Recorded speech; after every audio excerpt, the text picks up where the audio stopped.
وَلَقَدْ يَسَّرْنَا الْقُرْآنَ لِلذِّكْرِ فَهَلْ مِن بسم اللہ الرحمن الرحیم۔ السلام مُدَّكِرٍ علیکم ورحمۃ اللہ وبرکاتہ۔ آج ہم سمجھیں گے ماضی کی اقسام۔ ماضی کی اقسام، اب یہ ہم ایک دم سے ماضی کے بعد ہم گئے مضارع میں، اور مضارع کے بعد ہم چلے گئے ہیں دوبارہ ماضی کی اقسام میں، کیونکہ پہلے ہمیں یہ سمجھنا تھا کہ ماضی مضارع کے ساتھ کس طرح استعمال ہوتا ہے،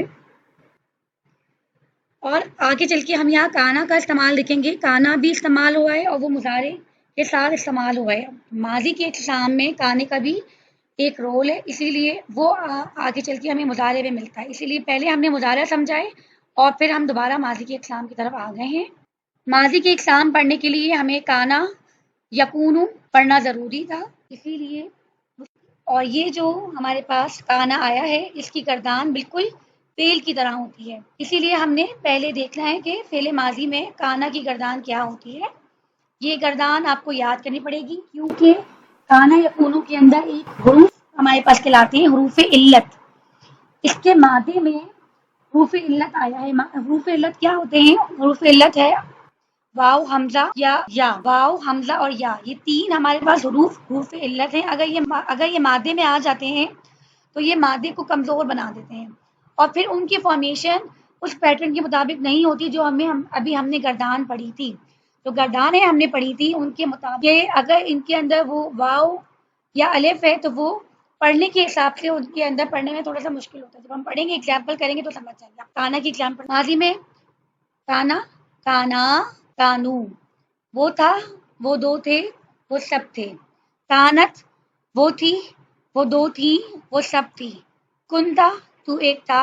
کنتما، کنتم، کنتما، تم دو تھے۔ کنتم، تم سب تھے۔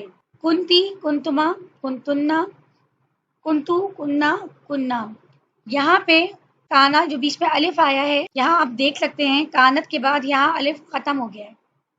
غائب میں کانا کا الف باقی تھا 5 صیغوں میں، اور آگے جا کے کانا کا الف غائب ہو گیا، کیونکہ کانا کا الف جو ہے وہ اب جب اس میں ہم نے ساکن کیا ہے تو اس میں پڑھا نہیں جا سکتا، اسی لیے یہاں پہ الف کو گرا دیا ہے۔ یہاں پہ الف جو تھا آئین کلمہ تھا، اور یہاں پہ ایک طرح سے دیکھا جائے تو الف ہی گر گیا ہے، اور جو ساکن والی حرکت تھی جو آ رہی تھی وہ ہمارے پاس دوسرے کلمے پہ آ گئی ہے، لام کلمے پہ آ گئی ہے۔ ٹھیک ہے، اب کانا میں الف آ رہا تھا، کانا، اور اس کی جو مضارع میں ہم اس کو کہتے ہیں یکونو۔ یکونو میں الف، کانا کا جو الف ہے وہ واو میں کنورٹ ہو گیا ہے۔ کیوں؟ کیونکہ کانا یکونو ایک طرح سے نصرہ ینصرو پہ آیا ہے اور اس پہ پیش آیا ہے، اور نصرہ ینصرو کے مطابق جب پیش آ رہا ہے تو یہ پیش ہے، یہ الف کے ساتھ مل کر نہیں آ سکتا، یکو وانو نہیں ہو سکتا۔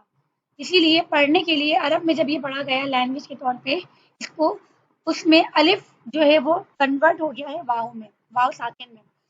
یہاں پہ گردان اس طرح ہوئی، کانا بن گیا یکونو، یکونو سے بنا یکونانی، یکونونا، تکونو، تکونانی، یکننا۔ یہاں پہ واو بھی گر گیا ہے، تکونا، تکونو، تکونانی، تکونونا، تکونینا، تکونانی، تکننا، اکونو، نکونو، نکونو۔ یہ جو روز ہے یہ بیسیکلی حرف علت کی وجہ سے ہوا ہے۔ حرف علت عام طور پر جو عربی گرامر کی کتابیں ہیں ان میں بہت آگے جا کے بتاتے ہیں، شروع میں نہیں بتاتے، اسی لیے یہاں پہ گردان کو یاد کرنے کو کہا ہے، بہت زیادہ استعمال ہوا ہے۔ اب ہم اس کے قواعد دیکھ لیتے ہیں۔ کانا ماضی میں آتے ہیں تھا کے معنی میں، اور عموماً اگر یہ لگ جائے گا تو تھا ہی کے لیے استعمال ہوتا ہے، اور یکونو اگر آئے گا تو یہ ہوگا یا ہو جائے گا کے لیے استعمال ہوگا، یعنی اگر یکونو لگا ہوگا تو یہ صرف اور صرف مستقبل کے لیے استعمال ہوگا۔